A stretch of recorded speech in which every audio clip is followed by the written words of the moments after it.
Chers frères et sœurs, chers amis, la paix soit avec vous.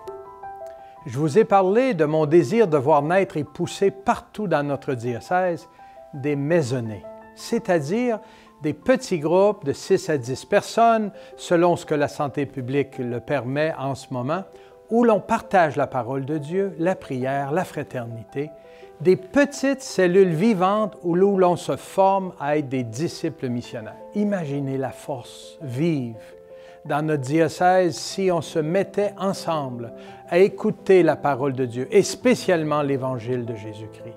Cette force de vie, elle n'est pas que pour l'Église. Chaque personne qui participe à des rencontres de ce type peut voir dans sa vie les fruits que cela apporte.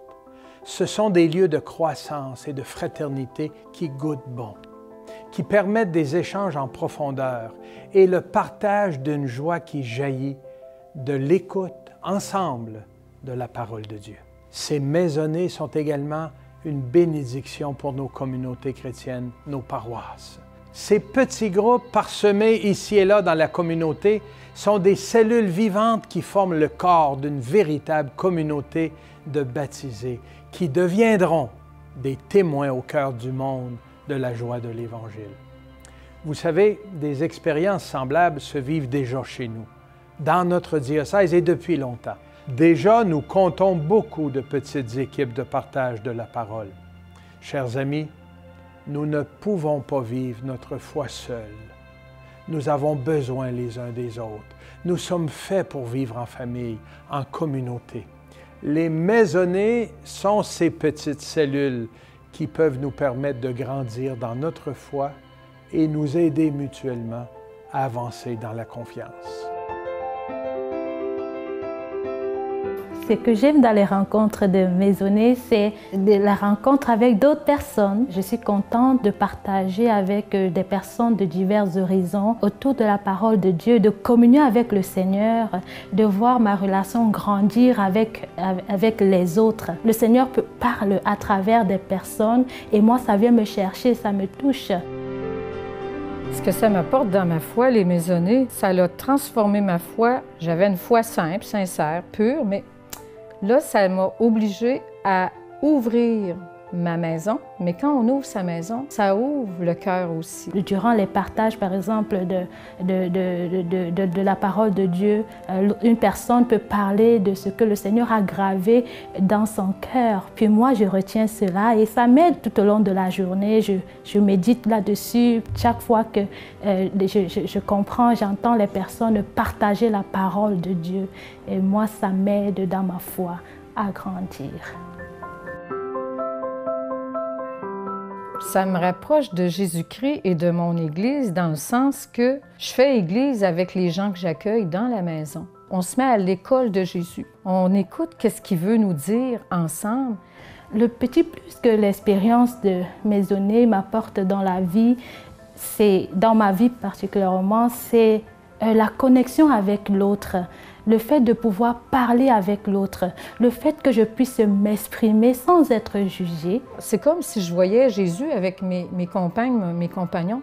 Je le vois agissant, il est vivant. Je goûte à sa présence dans la maisonnée. C'est l'effet de groupe qui m'encourage mieux à lire les Saintes Écritures et à développer ma relation personnelle avec le Seigneur. Ce que Jésus nous donne dans la maisonnée, on repart avec ça. Puis, ça teinte nos rencontres parce que dans la semaine d'ensuite, on partage qu'est-ce que Dieu a fait pour nous, qu'est-ce que j'ai fait pour Dieu, au nom de Jésus. Alors, on fait Église. C'est notre mission.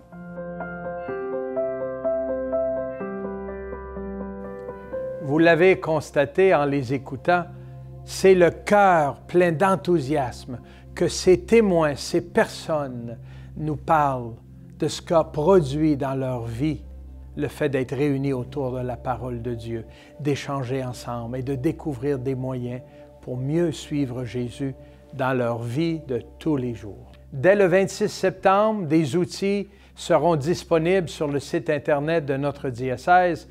Vous voyez au bas de l'écran l'adresse où vous pourrez vous rendre.